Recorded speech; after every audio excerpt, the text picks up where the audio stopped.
This is where I'm from, this is where it started. This is what becomes of the broken-hearted.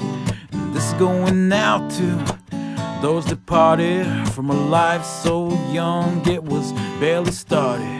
This is going out to the mamas. Hej bonjour, mi wanted Nishnaabemdaa Noongo. Miigwech, gunawab meg. Heyo. Nongum, gibi don, ne'o minwa. So you know what that means? Nuijagana shim. I'm going to speak English again today. So we're just going to do a couple things today.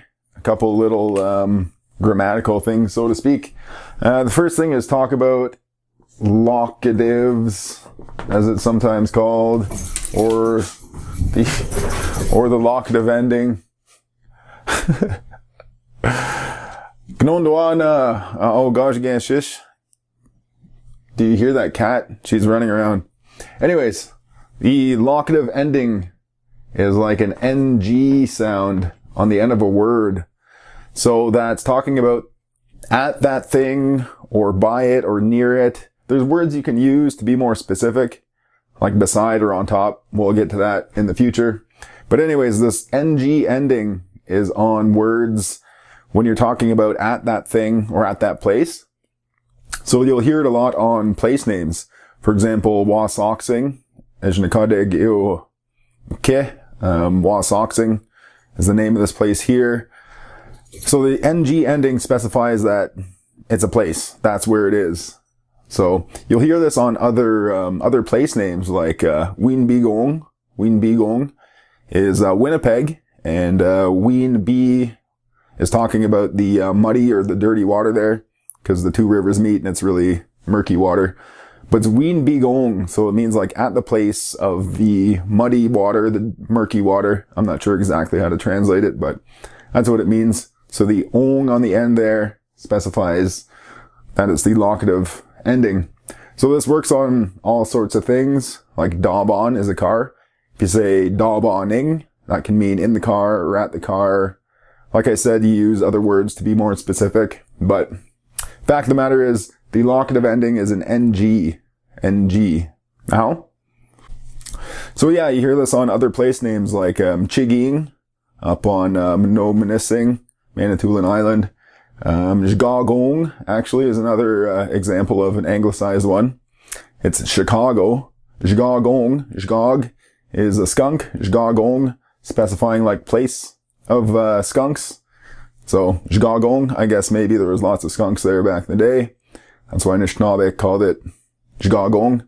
Then that got turned into Chicago by the settlers. I don't know if it was the English or French who turned it to Chicago, but anyways, another example of the locative ending. So another thing we talked about this week was like possessives. Possessive. That's like if I want to talk about my noun, my something. So for example, my house. House is a wigwam. Other places they call it other things. Around here we say wigwam. So for my wigwam, I would say nwigwam. So I put an N on the front. Nwigwam. For you, there's a G on the front. So gwigwam. If we're talking about your house, gwigwam. My house, nwigwam. So for me, there's an N on the front or a ne. Because of the way we speak around here, you don't really hear that I in most cases. But it depends on the word. That's complicated stuff we won't worry about today. Or maybe ever. This is just basic Nishnaabemdaa. I'm just giving you like the quick and easy lessons. If you want to learn more, talk to a fluent speaker, because they know what's up. Me, I can barely speak Nishnaabemdaa. But anyways, I know a couple things. So the N on the front for mine, nwigwam, my house, nwilkwan, my hat. For you, there's a G on the front. So gwigwam, your house, gwigwam, your hat.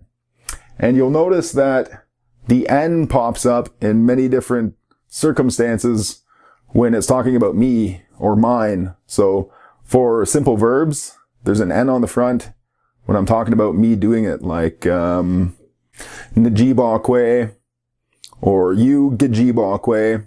So the G for you, it's one way you might be able to remember it. So anyways, if you're talking about my something, my noun, put an N on the front. Sometimes there's an M on the end too. Not always. Just a side note, don't worry about that for now. So, me, Nwigwam, my house. Gin, Gawigwam, your house. And there's other forms, so if we're talking about our house, or his or her house, or their house, there's different ways to talk about it. Today, we'll just worry about those. Now. So another thing we talked about this week on the radio was the so-called pejorative ending. And that means if you're talking about something in kind of not really a nice way, you're implying that you don't like it, or it's bad, or good for nothing. So there's an SH on the end. You throw that on the end of the noun. Depending on the word, it will be like ish, or osh, or ish. It all depends on the word, and that's a bit more complicated, so we won't worry about it. For now, we'll just note that the SH ending is the pejorative, they call it. You don't need to know these terms, pejorative. Again, I don't know why I'm writing it, because you can't see it, and my writing is pretty gnarly anyway. So yeah, the SH. So for example, daub on is a car. If you want to talk about like that crappy old car, that good for nothing car, you would say daub on-ish. Daub on-ish. Or a cat, gauge against, I would say gauge against shish. That crappy little cat. But you must note that it can also be a term of endearment. So if I say gauge against shish, I can be talking about that cat in a good way. It's kind of like, it all depends on context. So I could be saying that good for nothing cat, or I could be saying that nice little cat. Nagaj again, shish. My cute little cat. So, anyways, it's the SH ending. Daub on-ish, that crappy car. Ninwish, that good for nothing man. Gauge again, shish, that crappy cat. So that SH ending, you'll hear people use that in many different ways, and it can be a term of endearment as well. It can be like talking about it in a nice way, or it could be talking about it in a not so nice way, that you don't like it. But there you go. Another word we talked about on the radio was webnagun, or webnagun. And that's talking about something like abandoned or thrown away, but it's a word people use to mean like an ex, an ex-boyfriend or girlfriend. So webnagun, webnagun. I won't even write it there, I'll just write it here, webnagun. So using that pejorative ending we talked about, you could say webnagun-ish. Webnagun-ish, meaning you're not talking about that person in a very nice light. And using the possessive form, I could say nwebnagun-ish, nwebnagun-ish. That would mean sort of like my good-for-nothing ex. Or gewebnagun-ish, your good-for-nothing ex. So, there you go. It's not a very nice way to talk about someone. Our ancestors always said not to talk about people in a bad way, so you didn't hear it from me, alright? Alright. So one other thing we covered this week was the diminutive ending. I'll just write it for fun. Diminutive, I think. Could be wrong. I don't know how to spell. Diminutive. So that means when you're talking about a small thing, you put that on the end of a noun to talk about a small thing. And it's usually, well, it's always an NS on the end. The vowel before it can change. It could be like S or is or os, but it's got that nasal N on the end. NS. So, an example would be like Mkwa. Mkwa is a bear. If you're talking about a little bear, or it can be a baby bear as well, you would say Makons. Makons. So Mkwa turns to Makons if you're talking about a little bear. Another example would be like daub on, a car. If you're talking about a little car, you say daub on ass.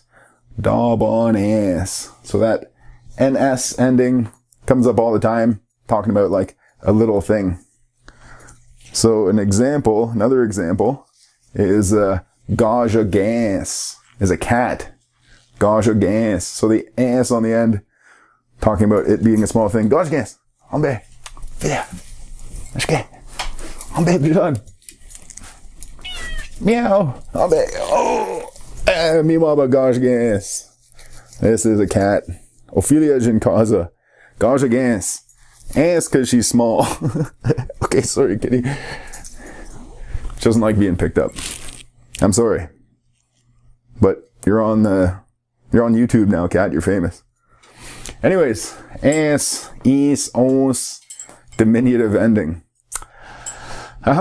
Me see you. That's all for today. Nishnaabemdaa Noongo. It's going out to those departed from a life so young it was barely started. This is going out to the mamas crying 'cause the sun's gone.